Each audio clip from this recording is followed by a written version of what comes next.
আমরা আজকে ওলামায়ে কেরাম বৈষম্যের শিকার। আমি বৈষম্য বিরোধী ছাত্র ভাইকে বলতেছি, আজ ওলামায়ে কেরাম বৈষম্যের শিকার।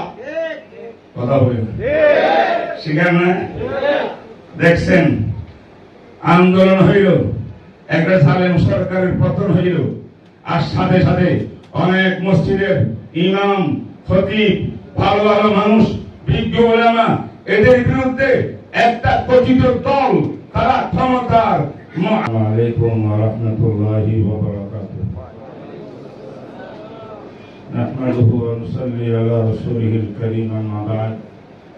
فأعوذ بالله من الشيطان الرجيم. بسم الله الرحمن الرحيم.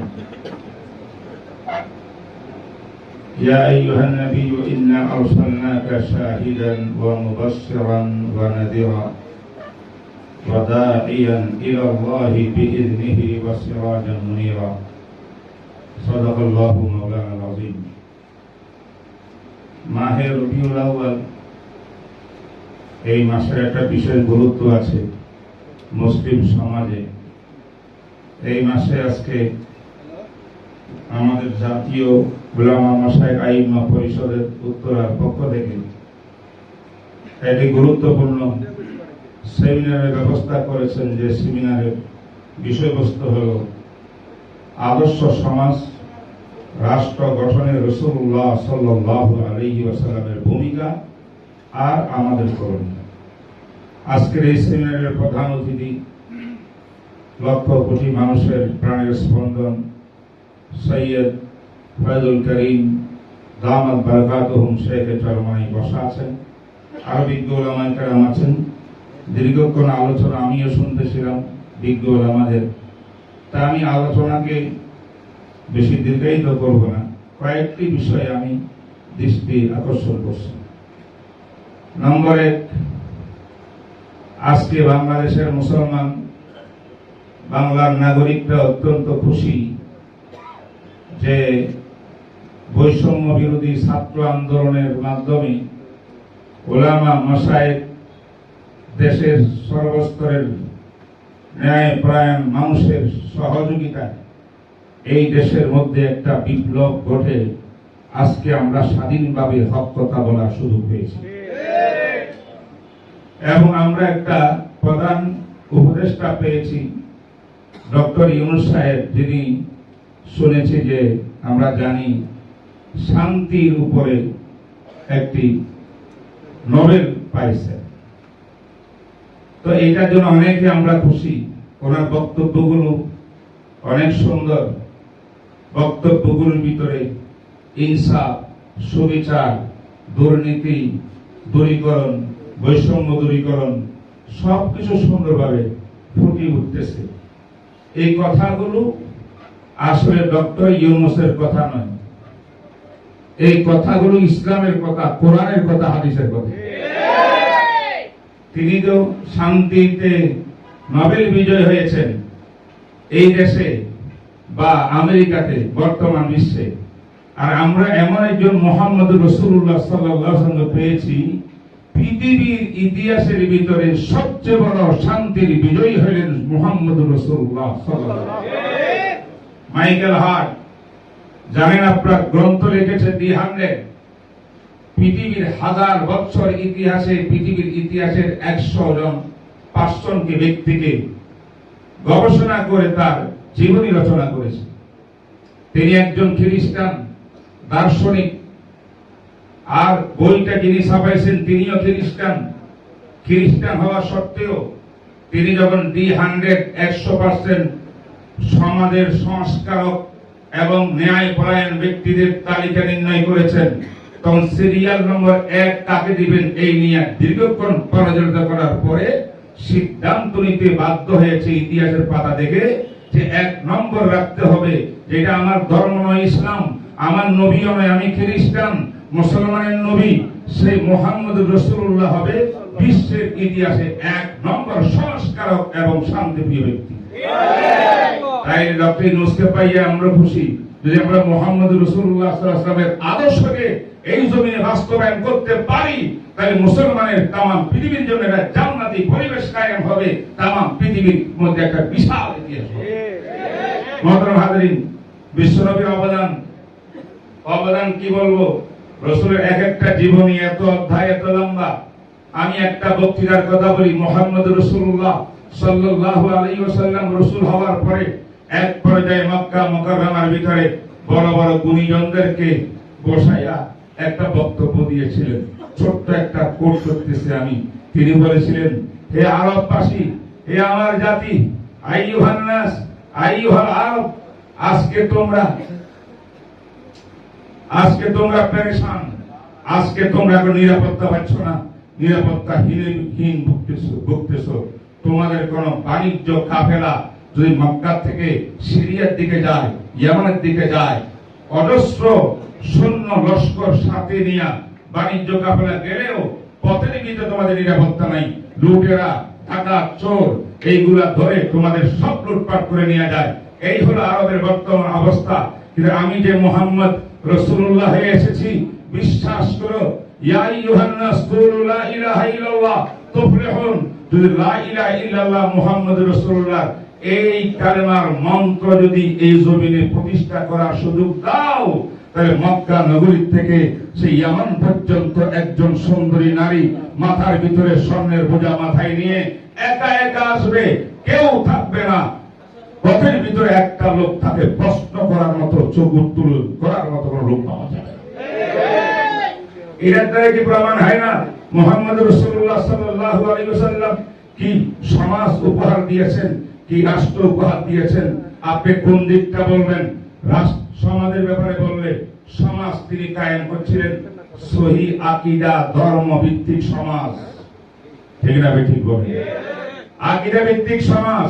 পৃথিবীর ইতিহাসে আকীদা ভিত্তিক সমাজ এইভাবে কায়েম করা আল্লাহর জমিনে কোন ইতিহাস পাওয়া যাবে না। পূর্ণাঙ্গভাবে এত বিশাল জায়গার মধ্যে কায়েম করছিলেন, তিনি কায়েম করছিলেন একমাত্র ইতিহাসের পাতায় মুহাম্মদ রাসূলুল্লাহ সাল্লাল্লাহু আলাইহি ওয়াসাল্লাম। এই ইসলাম ভিত্তিক আকীদা ভিত্তিক সমাজের রাসূলের জামানায় 8 লক্ষ বর্গ মাইল জুড়ে পৃথিবী কালেমা তাইয়্যিবা তাওহীদের ছায়াতলে এসেছিল, ইসলামী রাষ্ট্র কায়েম হয়েছিল 8 লক্ষ। আমার নবীর বিদায়ের পরে আবু বকর আসলেন, ওমর আসলেন, ওমরের যুগে 22 লক্ষ বর্গ মাইল পর্যন্ত চলে গেল। এরপরে খলিফা ওসমানের যুগে আরো বিশাল বৃদ্ধি হয়ে গেল। হযরত মুআবিয়া ইবনে আবি সুফিয়ানের যুগে 19 বছর তিনি রাষ্ট্রপ্রধান ছিলেন। সেই যুগের মধ্যে দেখা যায় 65 লক্ষ 66 হাজার বর্গ মাইল অর্ধ পৃথিবীর মধ্যে লা ইলাহা ইল্লাল্লাহর কালেমা তাওহীদের ঝান্ডা উড্ডীন হয়েছে, ইসলামী রাষ্ট্র সমাজ কায়েম হয়েছে। আমার ভাইরা, যে সুন্দর ইতিহাস আমাদের কোথায় গেল? আমরা তো আজ সেদিকে দেখি না, আমরা তো এদিকে দেখি না। আমার রাসূল কি করেছেন?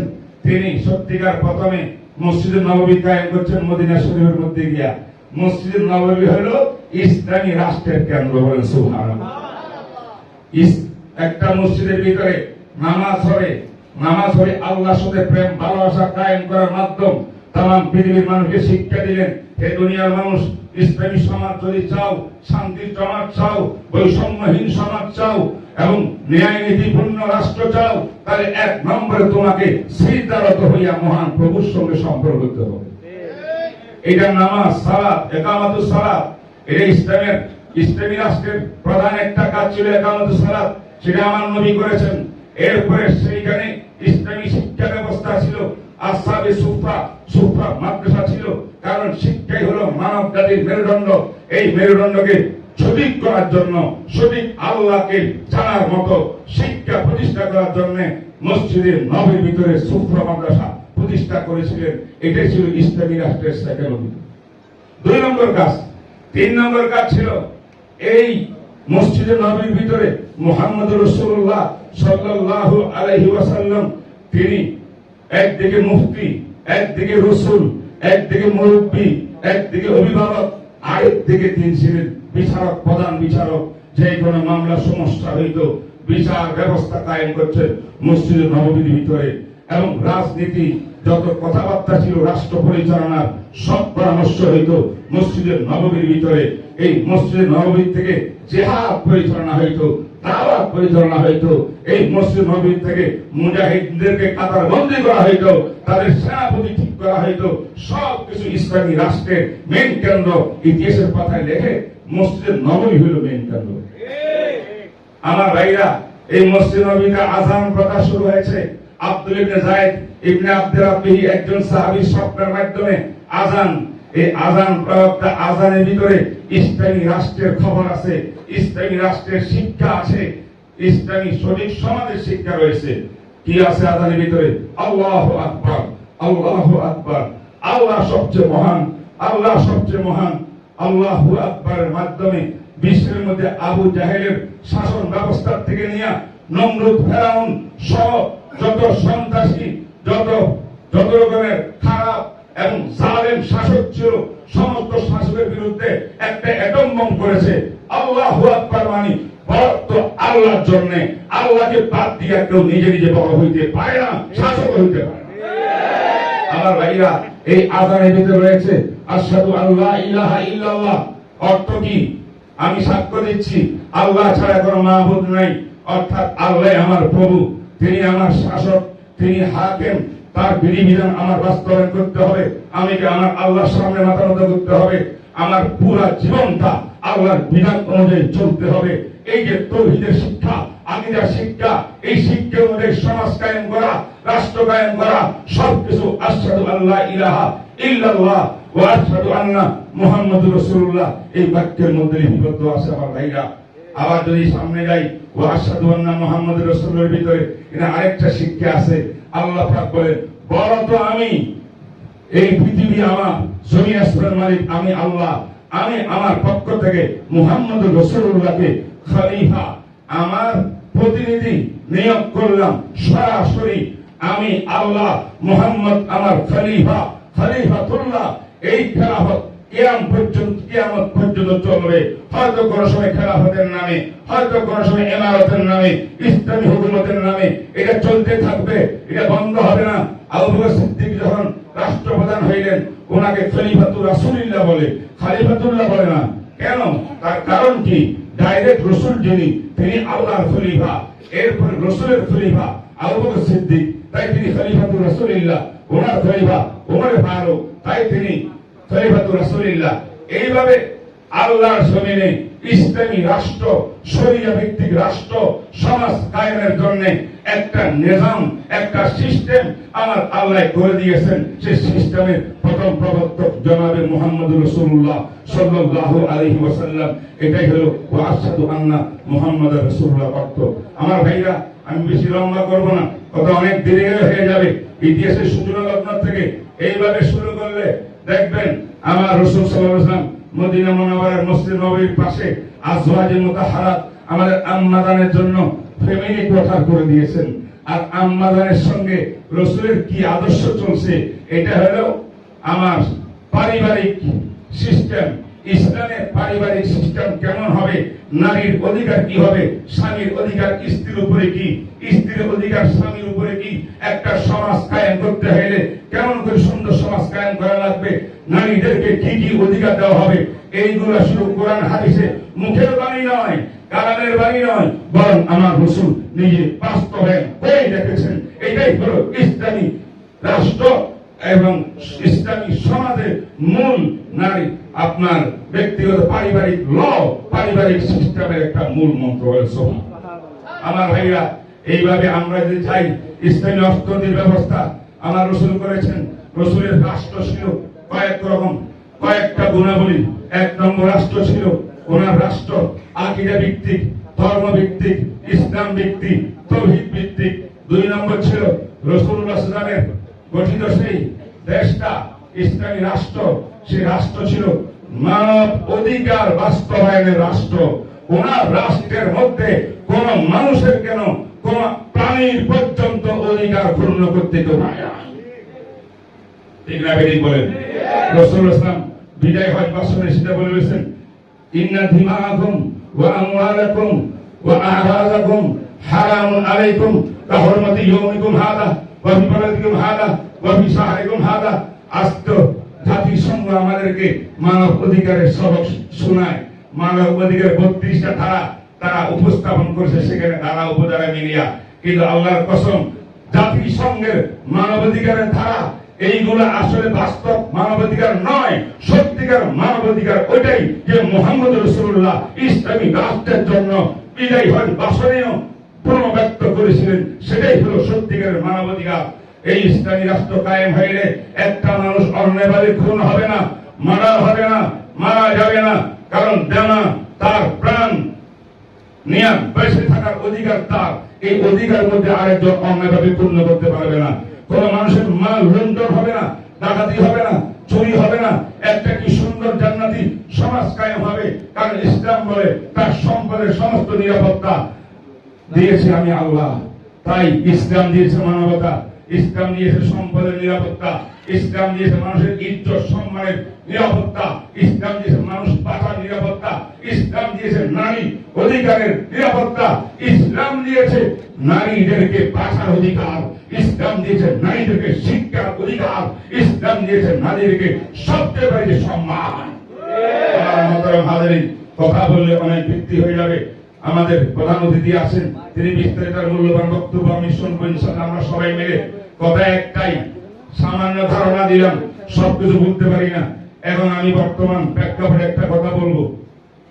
সেই কথাটা হলো আজকে বাংলাদেশে কি হচ্ছে, স্বাধীনতা একটা বিপ্লবের মাধ্যমে আমরা মনে করছি আমরা স্বাধীন হয়েছি, কিন্তু স্বাধীন হওয়ার পরে 24 আর 2024-এ 5 তারিখ এরপরে আমরা আশা করছি যে এই দেশের ভিতরে একটা রাষ্ট্র ইনশাআল্লাহ কায়েম হবে, যে রাষ্ট্রের ভিতরে পূর্বের রাষ্ট্রের যত জুলুম অত্যাচার অন্যায় বেবিচার একটাও এই রাষ্ট্রের মধ্যে থাকবে না।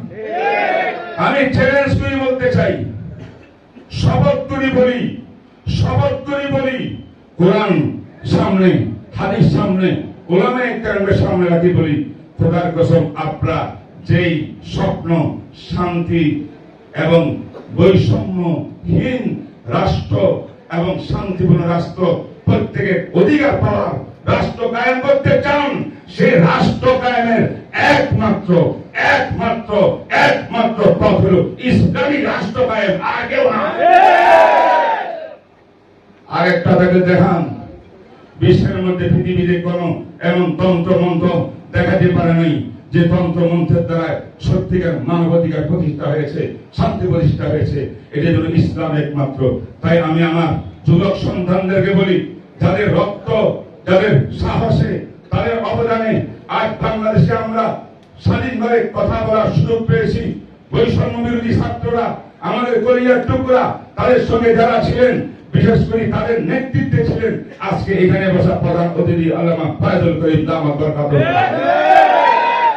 এই উলামায়ে কেরাম সবাই মিলে, সর্বস্তরের জনতা মিলে তোমার আপনাদের সঙ্গে কাঁধে কাঁধ নিয়ে এই দেশে যে স্বপ্ন দেখতেছেন, বিশ্বাস করুন সে সব স্বপ্ন প্রতিফলিত হবে একমাত্র ইসলামী শাসন ব্যবস্থার মাধ্যমে, শরিয়া বাস্তবায়নের মাধ্যমে। তাই শরিয়া ভিত্তিক, আকীদা ভিত্তিক, ধর্ম ভিত্তিক সকল দলকে ঐক্যবদ্ধ হওয়ার আহ্বান জানাতেছি। সকল ঐক্যবদ্ধ হয়ে যান, যে আল্লাহর হাকিমিয়ত চান, আল্লাহর দাসত্ব হইতে চান, আল্লাহর বিধান অনুযায়ী রাষ্ট্র চালাতে চান, সমাজ ব্যবস্থা কায়েম করতে চান, ঐক্যবদ্ধ হওয়ার কোনো বিকল্প না। আমি আর বক্তব্য দীর্ঘায়িত না করি সামান্য একটু মেসেজ দিয়া আমি আমার কথা শেষ করলাম। আরেকটা কথা একটু বলতে হয়, ইমাম খতিবের বিরুদ্ধে অনেক ষড়যন্ত্র করতেছে, এটা একটা বিরাট বড় ব্যবসায়ী মত, এটা অবশ্যই দূরীকরণ করতে হবে। ঠিক না বেঠিক বলে? বন্যা দুর্গত এলাকায় যে খেদমত আঞ্জাম দিয়েছে উলামায়ে কেরাম, আমাদের শেখে চরম নেই, বিশ্বাস চরম নেই, আমি নগণ্য লক্ষ লক্ষ আলেম যারা সেই এলাকায় ছিলেন, বন্যা দুর্গত দেখছেন, 90% জাতির পাশে দাঁড়াইছেন বিপদের সময় উলামায়ে কেরাম, ইমাম, খতিব, বিভিন্ন সংগঠনের। ঠিক না বেঠিক? আমার এই দুঃখকে দেখা এটা বানানো কথা না। আমাদের প্রধান উপদেষ্টা যখন ভাষণ দিলেন, সেই ভাষণের ভিতরে আমি একটু উলামায়ে কেরামের অবদান স্বীকার করতে দেখলাম না। এটা আমি প্রতিবাদ জানাইছি যে হে প্রধান উপদেষ্টা, আপনি আবার বক্তব্যের ভিতরে উলামায়ে কেরামের অবদান স্বীকার করতে হবে আপনাকে। ইনশাআল্লাহ আল্লাহ পাক রব্বুল আলামিন যাহা কিছু বললাম আমাকে আল্লাহ কবুল করেন। ওয়া আখিরু দাওয়ানা আলহামদুলিল্লাহ।